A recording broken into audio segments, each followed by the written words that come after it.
अस्सलाम वालेकुम दोस्तों, कैसे हैं आप सब। ड्रामा सीरियल हमराज जो इस टाइम मदाहों में बहुत ज़्यादा पसंद किया जा रहा है। जैसा कि हमने देखा कि सारा इस ड्रामे में दो डबल किरदार अदा कर रही हैं, लेकिन ये सारा अभी तक उस मुश्किल से निकली नहीं, क्योंकि साइम ने इसे बहुत ज़्यादा घेरा हुआ है, जिसकी वजह से ये साइको इस ड्रामे बनती हुई नज़र आ रही है। लेकिन साइको है नहीं।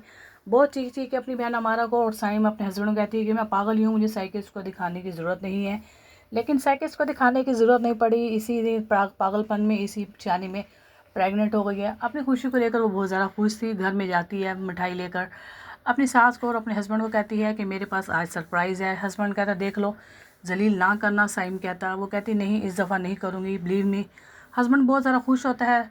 और वो कहता है, अहमद कहता है कि चलो ठीक है, मैं आता हूँ घर, जल्दी आऊँगा। इसी तरीके से अहमद घर आता है और बहुत ज़्यादा खुश होता है। उसे जब सारा ये खुशी देती है, गुड न्यूज़ देती है कि तुम बाप बनने वाले हो और आप दादी, तो दीबा उसकी जो सास होती है उसे बहुत गुस्सा आता है, क्योंकि उसको पहले दिन से ये पसंद नहीं होती।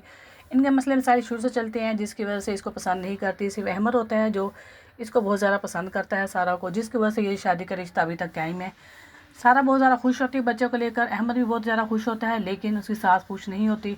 अपनी खुशी को दोनों मियाँ बीवी ऐसे ही इंजॉय करते हैं, लेकिन दीबा उसके साथ बहुत गुस्से होती है। वो कहती है मैं नहीं चाहती तुम इसके बच्चे के बाप बनो, तुम उसके शाइस्ता की बेटी के बच्चों के बाप बनो, वो आज भी तुम्हारे इंतज़ार में बैठी है। अहमद कहता नहीं मम्मा, मैं शादी नहीं करूँगा और इस टॉपिक को अभी यहीं पर रहने दे। सारा ये सब सुन लेती है और नीचे बेसमेंट में उसका रूम होता है, बेडरूम में जाकर बैठती है, रोती है। अहमद कहता तुम ऐसे क्यों कर रही हो। वो कहती है सारा कि तुम मुझे छोड़ोगे तो नहीं। अहमद कहता तुम कैसे बात कर रही हो, मैं नहीं चाहता कि मेरा बच्चा उसी हालात में पैदा हो जिस हालात में मैंने अपनी परवरिश पाई है। मेरी ख्वाहिश थी कि पेरेंट्स मीटिंग में मेरे दोनों वालदैन स्कूल में आते, मेरे वालदैन हमें पार्क में लेके जाते, तो लेकिन ये सब कुछ मेरे माँ बाप दोनों की मौजूदगी में मेरी परवरिश नहीं हुई। तो मैं अपने बेटे की या अपने बच्चों की परवरिश भी इस तरीके से नहीं करना चाहता। अहमद सारी ये बातें सुनकर बहुत ज़्यादा हैरान होती है कि अहमद इतना ज़्यादा सीरियस है अपने बच्चों को लेकर, और इस बात को लेकर वो बहुत ज़्यादा खुश होती है। वहीं पर सारा के वालिदैन जो होते हैं वो भी खुश होते हैं कि नानी नाना बन जाते हैं। वो कहते हैं अमारा आएगी यूनिवर्सिटी से तो हम मिठाई लेकर दीबा की तरफ चलेंगे। इतने में अमारा रेस्टोरेंट में बैठ के खाना खा रही होती है। जैसे वो रेस्टोरेंट में खाना खा रही होती है, वहीं से वो साइम को देख लेती है और हैरान होती है। उसकी पिक्स बनाने की कोशिश करती है, लेकिन जब तक साइम वहाँ से चला जाता है, और इसी परेशानी में वो अहमद के पास जाती है, अपने बहनों के पास। उसे जाकर कहती है कि आप कॉल क्यों, आपने बिज़ी रखी हुई थी, मैं आपको कब से कॉल कर रही हूँ, अगर आप मेरी कॉल रिसीव कर लेते तो मुझे ऑफिस आने की ज़रूरत ना पड़ती। अहमद कहता है आखिर क्या वजह है, तुम ऐसे क्यों कह रही हो, क्या परेशानी है। फिर वो बताती है साइम इसी शहर में है, सारा ठीक कह रही थी, हम उसे ऐसे समझ रहे हैं कि वो पागल हो रही है, लेकिन ये हकीकत है।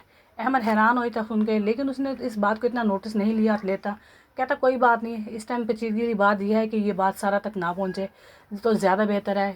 हमारा शहर नहीं है जिसमें हम किसी को अपनी मर्ज़ी से शामिल करें, सबका शहर है, हर कोई रह सकता है। लेकिन दीबा बहुत हैरान होती है हमारा ये बात सुनकर कि अहमद ये बात कर रहा है।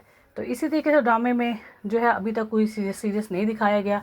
अमारा अब घर में मेड बनकर जाएगी, साइम के अपनी बहन का बदला अमारा लेगी, और सारा को भी इस बात का पता नहीं, ना ही अहमद को इस बात का पता होगा कि वहाँ पर वो किस तरीके से एंट्री करेगी साइम के घर में। तो आने वाली एपिसोड जो होंगे वो बहुत ज़्यादा इंटरेस्टिंग है। तो दोस्तों आपको कैसा लगा हमराज ड्रामा, आपको पसंद आए तो मेरे चैनल को लाइक करें, सब्सक्राइब करें, और जो चैनल पर नए हैं वही मेरे चैनल को लाजमी सब्सक्राइब करें। इजाज़त दें, मिलते हैं नई वीडियो में एपिसोड में। ओके जी, थैंक यू, अल्लाह हाफिज़।